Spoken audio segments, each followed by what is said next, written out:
Naomi Osaka, kind enough to join us at our Tennis Channel Cadillac desk. Naomi, great to see you. Thank you. Tough fight today. Down a set in a break, and then you showed a ton of heart out there. How would you characterize up to a set in 4-2 down, and then the shift and how you felt the rest of the match? I think just trying to figure out what the best plan of action was. The first set definitely didn't go my way at all, and I think just trying to learn from my match in Indian Wells and try not to overdo it and instead kind of reel it back in. It really helped me a lot today. One thing I loved watching, I think it was in that 4-3 game in particular when you broke back, is, you kept fist pumping to yourself. Your body language looked really good even when you were down. Is that something you were really conscious of? Honestly, I'm never conscious of it. But usually if I go into a match just trying to tell myself to be positive or tell myself to be extremely intense, I think it just comes out naturally. Well, it came out at the right times and it certainly paid off. You mentioned last week learning from your mistakes. You're pretty great about opening and sharing how you feel about certain moments in your career, and you didn't feel great coming off of last week. What was the process like, kind of trying to rebuild and feel great coming into here? The process, luckily, or not luckily, I wish I could have stayed in Palm Springs longer, but I was able to do a training week here in Miami and kind of get used to the weather and just train a lot. So I think I built up a lot of my stamina, my fitness, and I was able to use that a lot today.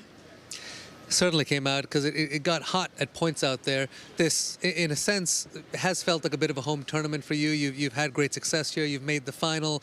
Is this one of the places, cities, conditions where you favor the most? Yeah, I definitely really love it here. I grew up going to Key Biscayne, so it always feels like home, and I do hope that I'll be able to do really well. You've been working with Patrick now for a little bit of time, so you've had a chance to sort of get to know each other from the player-coach perspective. How has that relationship grown, and how does it stand at the moment?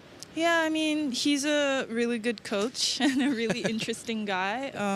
I think in the beginning, I don't know, I'm quite introverted, so it's really hard to get me to talk. And that was a little hard for him. So now, I don't know, now the dynamic is a lot better, and I hope, I hope we can get a lot more matches in. Well, you're off to a brilliant start here. I do want to ask you, we had Steve Nash and Dirk Nowitzki on our desk last week. It was great to chat with them. They love their tennis. And we were chatting about basketball players and the crossover to tennis, how much they love it, and vice versa. I know you hit some balls with Rui Hachimura earlier this year. Do basketball players have a strong skill set that can translate to the tennis court? Oh, no, I haven't hit with Rui since, COVID. Oh, for a while. It's been a long time. But I would say skills, everyone's athletic, and maybe hand-eye coordination. That's probably the only thing I can think of. And they're good at stopping and starting. Okay, I think he was following you earlier this year, one of your events, maybe Australia. He was posting, so I guess he's a huge fan of you and of tennis. But you're off to a great start here, and we're going to wish you all the very best of luck. Go get some recovery. You were out there for about 2.5 hours today, and best of luck. Thank you.